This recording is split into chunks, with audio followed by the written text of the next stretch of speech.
kulanti wacan saaxiibayaal habeen wanaagsan kuna soo dhawaada wararka caalamka iyo Soomaalida waa 10ka bisha 8 sanada 2020 qodobada ugu waaweyn ee warkayaga aad ku daawan doontaan waxa kamid ah wararkii ugu dambeeyay dablay hubeysan oo gudaha u gashay xabsiga dhexe ee Xamar askar la laayay iyo dagaal xoogan oo ka socda xabsigaasi haddaba dablaydaas iyo waliba wararkii ugu dambeeyay weerarkaasi ayaan idin soo gudbin doonaa safiirka Qatar Farmaajo iyo Fahad Yaasiin oo kulan qarsoodi ah ku yeeshay magaalada Muqdisho kulankaasi waxa looga hadlay xog xasaasi oo aan kaga hayna ayaan idin la wadaagi doonaa madaxweyne Farmaajo oo hal arin oo xasaasi ah damacsan ka hor inta uusan soo magacaabin ra'iisul wasaaraha cusub iyo go'aanka xukuumadda Dooxa si hayaa xilka ra'iisul wasaaraha Mahdi Guuleed oo kashifay sir culus iyo shaqo culus uu ku hoolan yahay madaxweyne Farmaajo iyo qaybaha dambe oo idinkugu soo gudbin doona warbixin xogo iyo waliba macluumaad dheeri ah xambaarsan oo ku saabsan sababta hortaagan magacaabista ra'iisul wasaaraha cusub intaasi daawadayaal waxay ahaayeen qodobadii warka ugu waaweynaa markana waxaad ku soo dhawaataan iyagii oo fidsan warar dheeraad ayaa ka soo baxaya weerar iyo rasaas ka dhacay gudaha xabsiga dhexe ee magaalada Muqdisho taas oo ay fuliyeen qaar ka mid ah maxaabiista ku jira xabsiga dhexe ila dhinaca amniga ayaa sheegay in maxaabiis ku jirtay xabsiga ay hub gacanta ku dhigeen kadibna ay qaadeen weerar iyaga oo la dagaalamaya ciidamada asluubta ee xabsiga ilaaliya maxaabiistan ayaa la aaminsan yahay inay ugu xirnaayeen xabsiga dhexe inay ka tirsan yihiin ururka Al-Shabaab ilaa iyo hadda ma cadda tirada maxaabiista ku lugta leh weerarka lagu qaaday ciidamada ilaalada xabsiga dhexe ciidamada amniga ayaa weli howlgal ka wada xabsiga dhexe dadka ku dhaqan degmooyinka Xamar Jajab iyo Xamar Weyne ayaa soo sheegay inay aad u maqlayaan rasaas la isku adeegsanayo iska horimaadka ka dhex socda xabsiga dhexe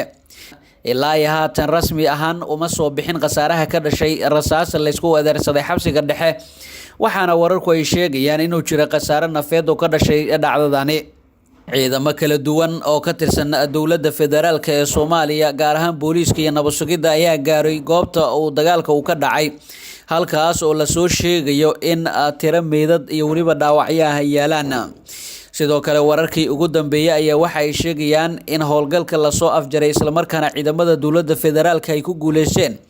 inay toogtaan kooxihii weerarka ku qaaday xabsiga iyagoo sidoo kalena wararka qaar ay sheegayaan in ciidamada ammaanku ay hadda gacanta ku hayaan ammaanka xabsigaasi geesa kalena safiirka dowladda Qatar u qaabilsan Soomaaliya ambassador Xasan bin Xamza Asad ayaa kulan albaabada u xiran yahay kula yeeshay madaxtooyada Soomaaliya madaxweynaha dalka iyo taliyaha nabad sugidda Soomaaliya Fahad Yaasiin oo lagu tiriyo inuu ka mid yahay milkiilayaasha dowladda kulanka oo ahaa mid ka dhacay xafiiska madaxweyne Farmaajo ayaa mas'uuliyiintan waxay kaga wada hadleen arrimo la xiriira marxaladda dalka xaaladda kala guurka doorashooyinka soo socda iyo waliba magacaabista xilka ra'iisul wasaaraha Soomaaliya sida uu inoo sheegay sargaal ka tirsan madaxtooyada Soomaaliya oo ku dhow madaxweyne Farmaajo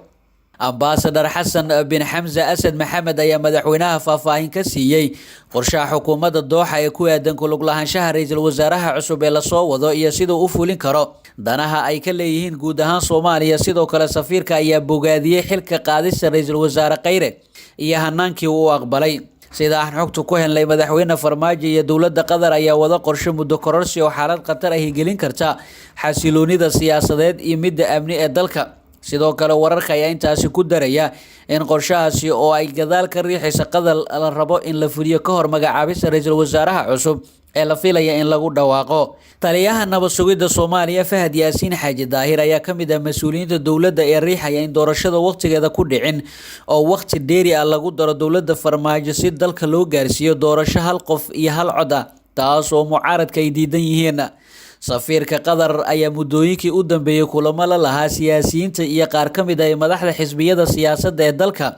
isagoo kala hadlayay doorashada iyo arrimo kale dowladda Qatar oo si weyn u taageerta madaxda dowladda federaalka ayaa dhinaca kale muddooyinkii dambe waday dhaqdhaqaaqyo siyaasadeed waxaana safiirka Qatar socdaal uu ku tagay magaalada Kismaayo iyadoo dhawaan ra'iisul wasaare Xasan Cali Khayre uu booqday dalkaasi saameynta Qatar ee doorashooyinka Soomaaliya ayaa la dareemi jiray marka uu soo dhawaado xilliga doorashada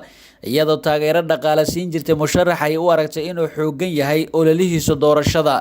isla wararka arrimaha Qatar iyo waliba madaxtooyada Soomaaliya iyo magacaabista ra'iisul wasaaraha cusub iyo saameynta ay ku leedahay dalka Qatar ayayna ku gudo jirnay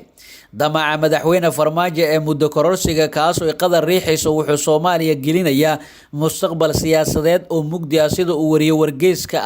al-Akhbaariya sida ku xusan warbixinta jaraa'idkan Villa Soomaaliya ayaa doonaysa inay hirgelinayso yoolkan ka hor inta aan la soo magacaabin ra'iisul wasaaraha cusub ee bedelaya madaxdii hore ee xukuumadda Xasan Cali Khayre qormadan ayaa intaasi ku daraysa in Farmaajo uu baadigoobayo ra'iisul wasaare ku aragtay isla markaana la baadigooba dheeraysigaasi joornaalka oo sheekadan ciwaan uga dhigay isagoo adeegsanaya muddo kororsi Farmaajo oo gubaya Soomaaliya maalgelinta Qatar ayaa shaaciyay magacyada mas'uuliyiinta kale ee ku weheliya arrintaankaasi waxay kala yihiin afayeenka golaha shacabka Maxamed Mursal Sheekh Cabdiraxmaan ku-xigeenkiisa koowaad Cabdiweli Ibraahim Muudey ra'iisul wasaaraha ku meel gaarka Mahdi Maxamed Guuleed iyo wasiirka ciyaaraha Khadiija Maxamed Diiriye wararka ayaa daaha ka rogaya in madaxtooyada Soomaaliya ay ugu yaraan u hanqaltaagayso inay hesho muddo kororsi 2 sano ah inkastoo warbixinta majalladan aysan ilaa iyo hadda weli ka jawaabin haddana Villa Soomaaliya ayaa hore isaga fogeysay eedaha noocaani ah balse waxaa shakiga xoojinaya ayaa ah tallaabooyinka madaxda qaadayso ay ka mid tahay inay taageeraan kalsooni kala noqoshadii aqalka hoose ku sameeyay Khayre arintaas oo dastuurka baalmarsaneed dastuurka ku meel gaarka ee wadanka iyo nidaamka xeer dejinta waxa uu xeerinayaa in wasiirka koowaad xilka looga qaadi karo cod qarsoodi iyo mooshin laga dooday oo ay soo gudbiyeen tiro 50 mudan ah Khayre oo carabka ku dhiftay inay sharci dara ahayd xilka qaadistiisa ayaa sheegay inuu isagu iscasilay wuxuuna ka digay muddo kororsi isagoo tilmaamay in arintaasi dalka u horseedaysa qalqal siyaasadeed eriyada ra'iisul wasaarihii hore ayaa timid maalmo kadib markii madaxda dowladda iyo maamulada oo ku shiray Dhuusamareeb ay ku heshiiyeen inay isugu soo laabtaan kulan kale si ay uga tashadaan nooca doorashada qaar badan ayaa rumaysan in Farmaajo lagu soo go'doomiyay shirkaas isla markaana uu waayay taageero la xiriira damiciisa ku darsiga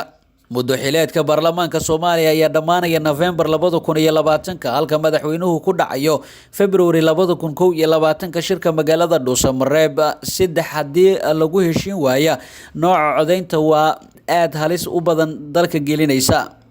weli wararka Soomaalida ayaa daawanaysaan halka aad nagala socotaan waa shabakada wararka markana siyaha xilka ra'iisul wasaaraha Mahdi Maxamed Guuleed ayaa ka dhawaajiyay in dowladda nabad iyo nolol ee madaxweyne Farmaajo inta ka harsan muddo xileedkeeda ay juhdi iyo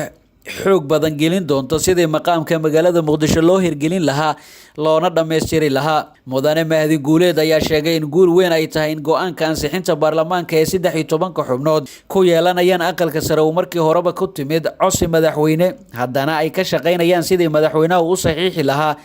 lana sugayo saxiixa madaxweyne Farmaajo muddo bil iyo bar ay uu sharcigaasi horyaalay u saxiixo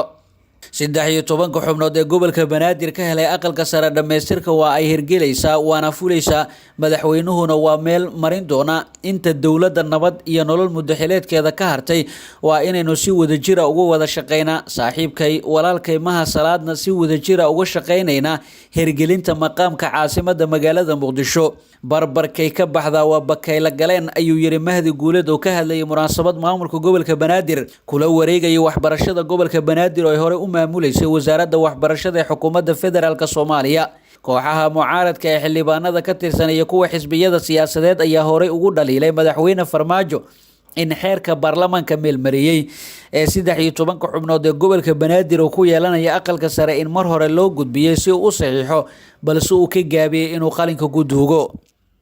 markana aynu eegno warbixin macluumaad ay xoga xasaasi xambaarsan oo ku aadan sababta hortaagan magacaabista ra'iisul wasaaraha cusub madaxweynaha Soomaaliya Maxamed Cabdilaahi Farmaajo inta uusan soo magacaabin ra'iisul wasaaraha cusub waxa uu qaadayaa tallaabooyin dhowr ah oo la rumaysan yahay inay hortaagan yihiin magacaabistani xilka xayuubintii ra'iisul wasaare Xasan Cali Khayre kadib xukuumadii xilgaarsiintu waxay qaaday dhowr tallaabo oo sharci darro lagu tilmaamay kuwaas oo madaxweynaha uu doonayay in la meelmariyo inta aanu ra'iisul wasaaraha cusub iman waxaana ka mid ah kow dhismaha guddiga adeega garsoorka oo lagu biiriyay 5 xubnood oo banaanka ka imaanaya taas oo ka dhigan in madaxweyne Farmaajo uu qaaday tallaabo uu ku dhisayo maxkamadda dastuuri oo xal ka gaari karta haddii khilaaf ka dhasha doorashada soo socota laba xukuumadda xilgaarsiintu waxay ansixisay xubnaha maamulaya hay-adda batroolka Soomaaliya taasina waxay meesha ka saaraysaa awoodii xukuumadda la soo magacaabi doono ay u yeelan lahayd in dowlad goboleedyada ay gorgortan kala gasho hanaan qaybsiga kheyraadka dalka. qodobka saddexaad waa in baarlamaanka uu isku diyaariyay in maalmaha soo socda uu go'aan ka gaaro labada nooc ee doorasho ee guddiga madaxa bannaan ee doorashooyinka uu soo bandhigay kala qaadanaya go'aanka baarlamaanka haddii uu ka soo hormaro magacaabista ra'iisul wasaaraha. waxay meesha ka saaraysaa in xukuumadda cusub ay aragti ku yeelato doorashooyinka dalka. Professor Xasan Sheekh waxa uu qabaa in dib u dhigista soo magacaabisan ra'iisul wasaare cusub ee madaxweyne Farmaajo ku dhawaaqay ay sal ku hayso ka gungaaridda dhaqangalka qodobadan isagoo ka digtoon inay isku qabtaan shakhsiga uu soo magacaabi doono. Professor Xasan Sheekh waxa uu sheegay in madaxweyne Farmaajo uusan ra'iisul wasaare raadinayn isagu israadinayo. madaxweyne Farmaajo culayska ugu badan waxa uu kala kulmayaa ra'iisul wasaaraha uu raadinayo ma jire isaga ayaa israadinaya. arrintaas waa ku adkaan doontaa sababtoo ah 3 sano iyo barkii la soo dhaafay kheyra ma ahayn ninkii fashilmay isaga ayaa fashilmay ayuu yiri Professor Xasan Sheekh xilli uu la hadlayay TV-ga dalsana. Professor Xasan Sheekh Cali oo hadalkiisa sii wata ayaa yiri laba ay mid noqonaysa in Farmaajo isaga isa soo helo oo markii uu isa soo helo uu waxba qaban kari waayo ilaa ma qaban kareen laba inuu soo helo ra'iisul wasaare karti leh oo qaban kara howlaha horyaala taasina waa meesha uu ka cabsi qabo oo uu ku dambeyn doono in 7 daqiiqo lagu buriyo. ugu dambeyntii Professor Xasan Sheekh waxa uu qabaa in madaxweyne Farmaajo ay haysato laba daran mid dooro oo haddii isagu iskeeno iskuma filna haddii ra'iisul wasaare karti leh uu keenana uu isagu burin doono sababtoo waxa uu tiiriyay in 3 sano iyo barkii la soo dhaafay guulihii dadka Soomaaliyeed la sugayay ay ahaayeen kuwa beena. guud ahaan daawadayaal warkii aad kala socoteen channelka waa naga inta fadlan haddii aad nagu cusubtahay nagu soo biiro subscribe sar sidoo kalena qaybta gambaleelka taabo si ay kuu soo gaaraan wararkaynu halkan soo gelino waana mahadsantiin.